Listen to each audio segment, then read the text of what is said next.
Hi everybody. Today we're going to do a little jam. We're going to be jamming. We be jamming.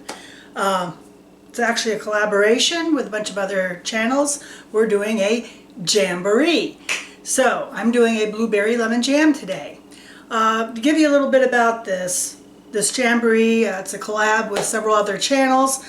There is a small giveaway with this. I've included a picture of the small canning giveaway.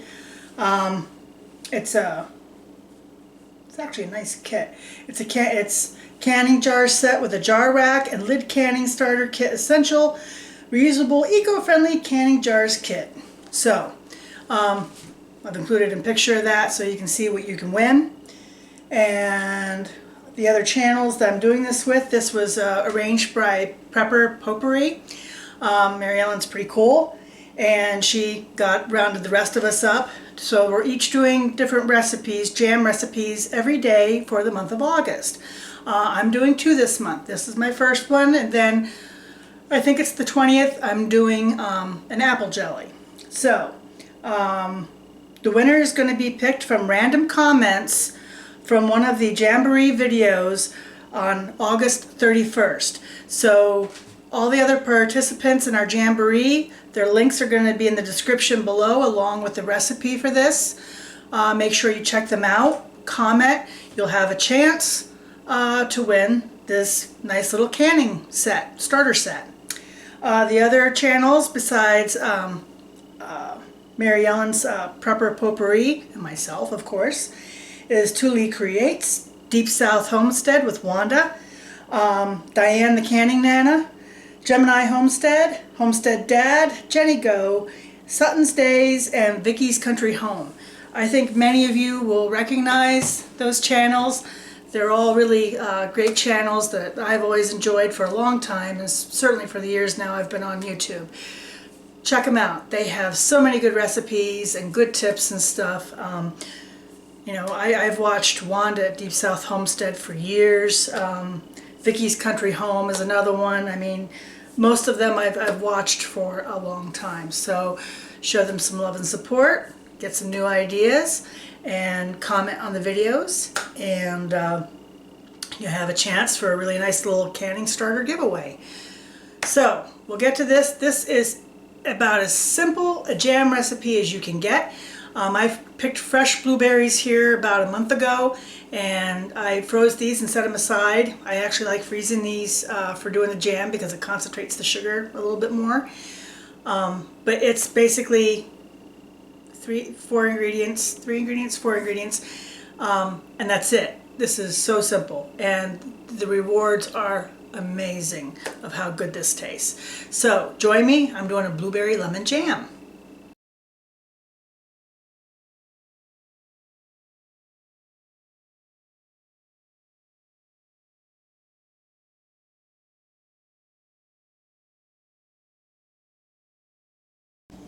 So when I said there's only like 3 or 4 ingredients, really 3 ingredients, because you use the lemons in 2 different ways. 6 cups of blueberries, 3 cups of sugar. You can adjust that up or down to your taste and to the kind of berries you have and how sweet they are. And then 3 lemons. I want 1/4 cup of lemon juice, and then a couple teaspoons, up to a tablespoon of the lemon zest. And you can also dial that up or back depending on your taste, but I like using a little bit more lemon because I think it really complements the richness of the blueberry and makes it pop and makes it feel very, very fresh. I have a stock pot on the stove because I'm going to take half of my berries and put them in there and crush it first to start making kind of our syrup and jam part. I have my canner here, and I have it filled only to the first line because I'm going to be using jelly jars, so I don't need it all the way full up. You want 1 inch of water covering your jars once they're inside before you start processing. This method also doesn't use pectin, and it doesn't use wax tops or anything, which I really like. It's just a really good fresh jam. And here are my jars. and I'll get them ready shortly. We'll sterilize them so that they are ready to go. Always sterilize your jars and have new lids before you can. So step one, I'm going to add half of my berries to the pot, and I'm going to mash them.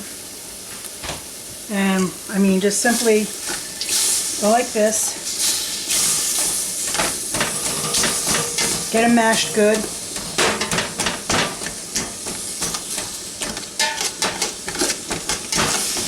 This way you get them broken up that you're going to get that flavor.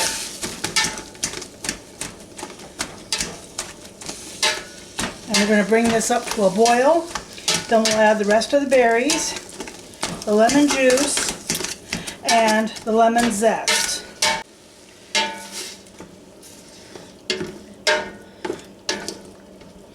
Make sure you stir it frequently. You don't want it to burn as you bring it up to a boil.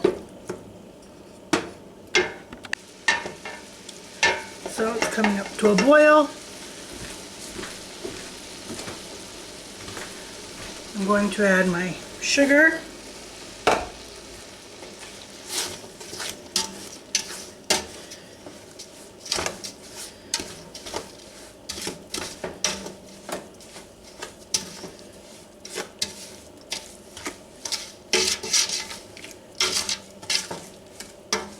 Oh man, that looks wonderful already.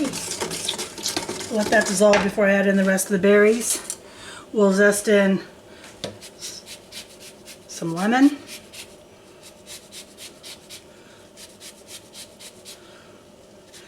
Recipe calls for 2 teaspoons, but really I'm just going to add in the zest of 2 lemons because I really like the freshness and the pop.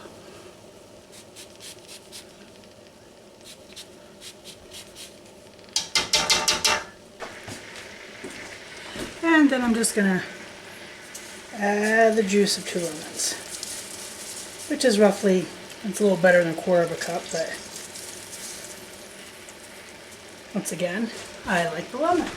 We'll foam up, and you just keep skimming the foam off as you go.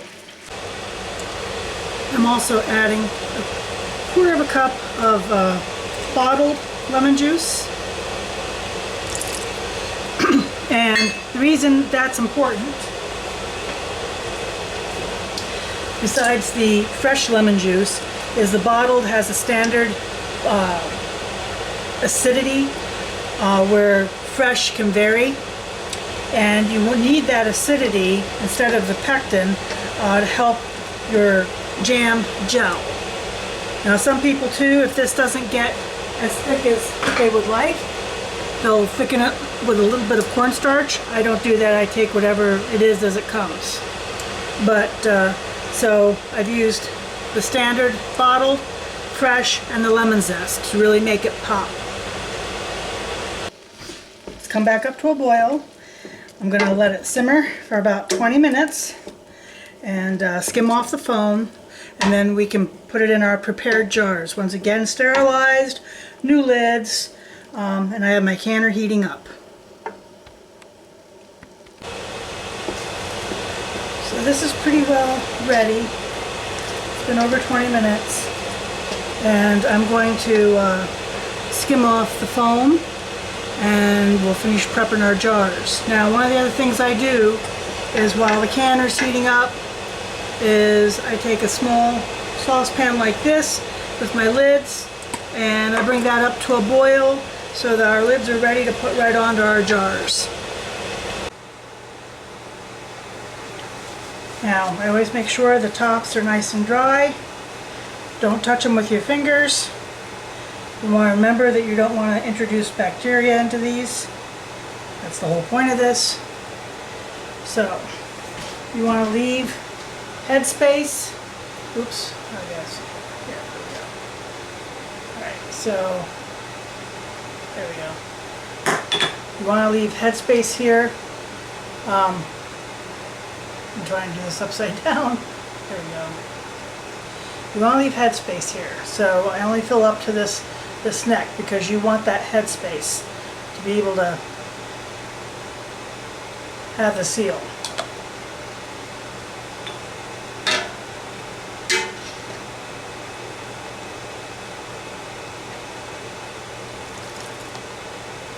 want to fill the jars when they're nice and hot.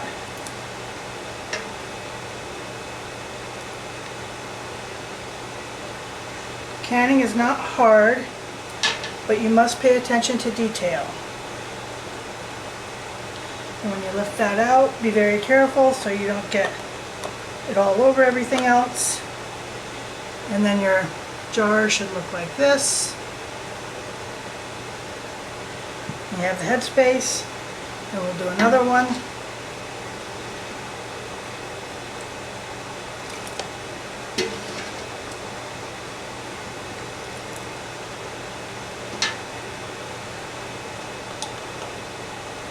See? Go. And I'm just going to keep filling them up.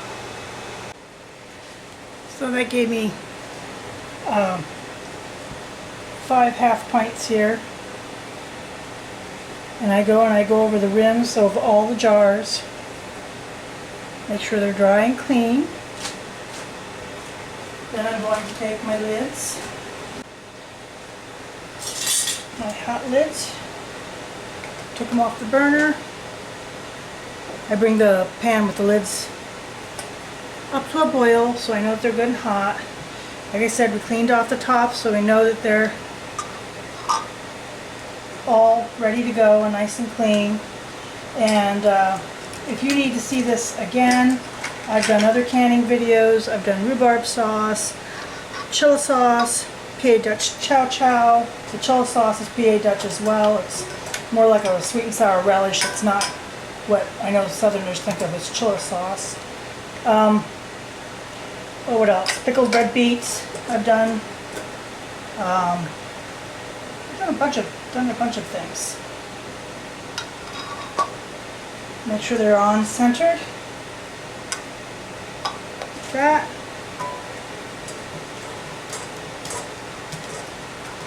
And they're hot, so be careful.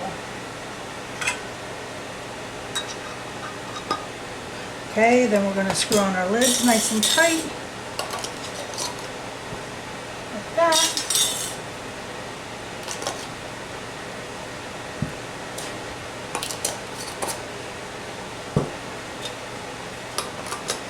And we're going to put them in the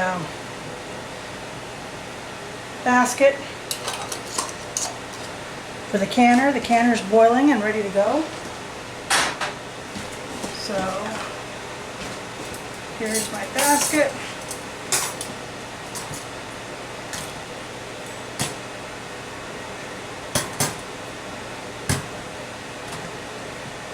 If you have an odd number, just like I do here with the 5, just put one in the middle so you make sure that you're evenly offset.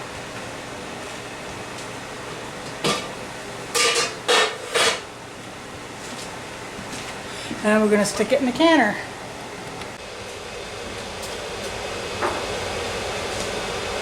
And like I said, you want 1 to 2 inches of water above this to boil and seal. And we're going to process once it comes back up to a boil, we're going to do it for 10 minutes. And they should be done. So we're going to pull them out.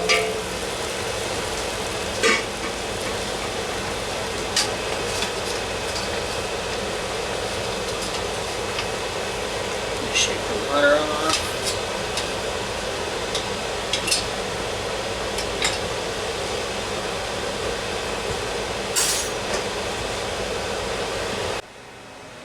And I'm just going to take these out and put these on my cloth here to cool, and we should hear the lovely sound of snapping of lids or popping of lids as they cool off here.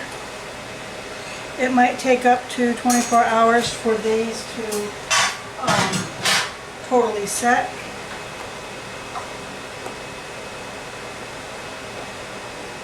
And they're hot, so be careful. But can't wait. And after they cool off, we'll be back. Now you know what time it is. It is time for the all-important taste test. Oh my gosh, look how beautiful that looks. Nice smear with nice berries. There we go. So the jars are still hot, but you can see them. Like I said, they'll take a while to set. And then here it is, our schmear. See how it is. Oh my god. Oh my god, it's so good.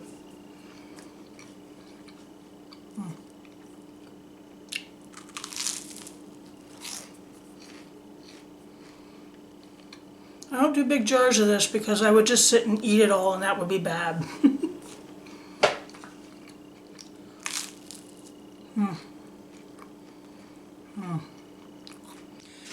I love using this jam in other ways.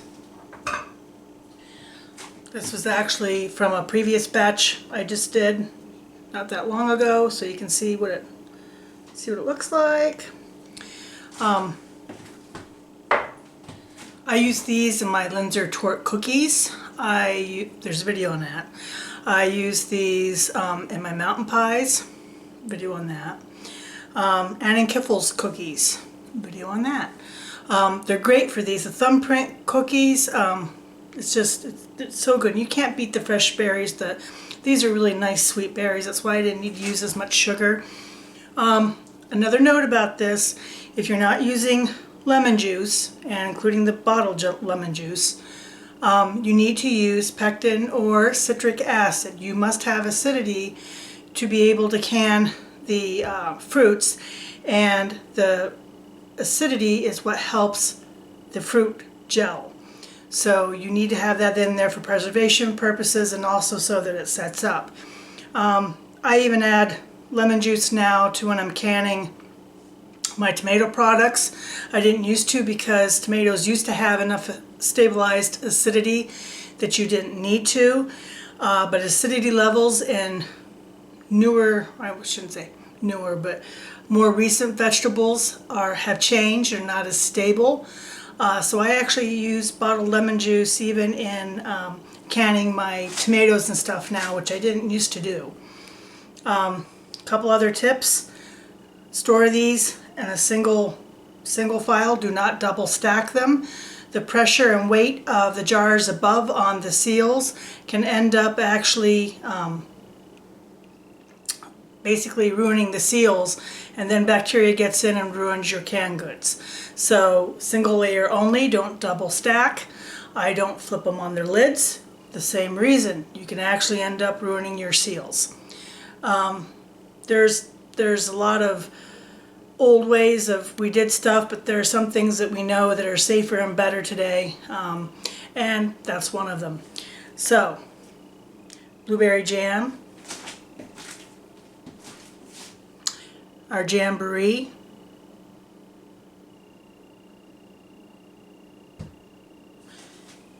and check out the other channels that are in our JAMboree.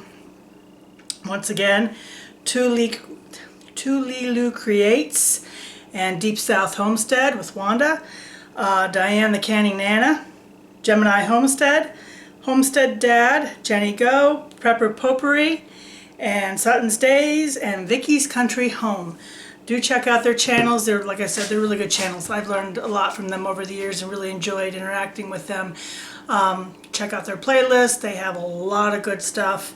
Thanks to Prepper Potpourri for organizing this. Remember, check out our channels. There's going to be a video of some kind of jam every day for the month of August from one of us. And the winner of the canning starter set will be announced on the 31st, and it'll be drawn from random comments from the videos that all of us put out through the month. So visit, comment, and maybe you'll get lucky. It's a really nice little starter set for you. And actually this year, I mean, canning supplies between last year and this year have just flown off the shelves. Trying to get lids, trying to get jars. I'm thankful I had as much as I've had. I used up 60 pints doing this year's round of beets. I have some jars left, thankfully. I need to do some chow chow. So, plus 20th, I'm doing apple jelly, so check back and check out my canning list. So, this has been my first part of August JAMboree. Check everybody out. Get jamming.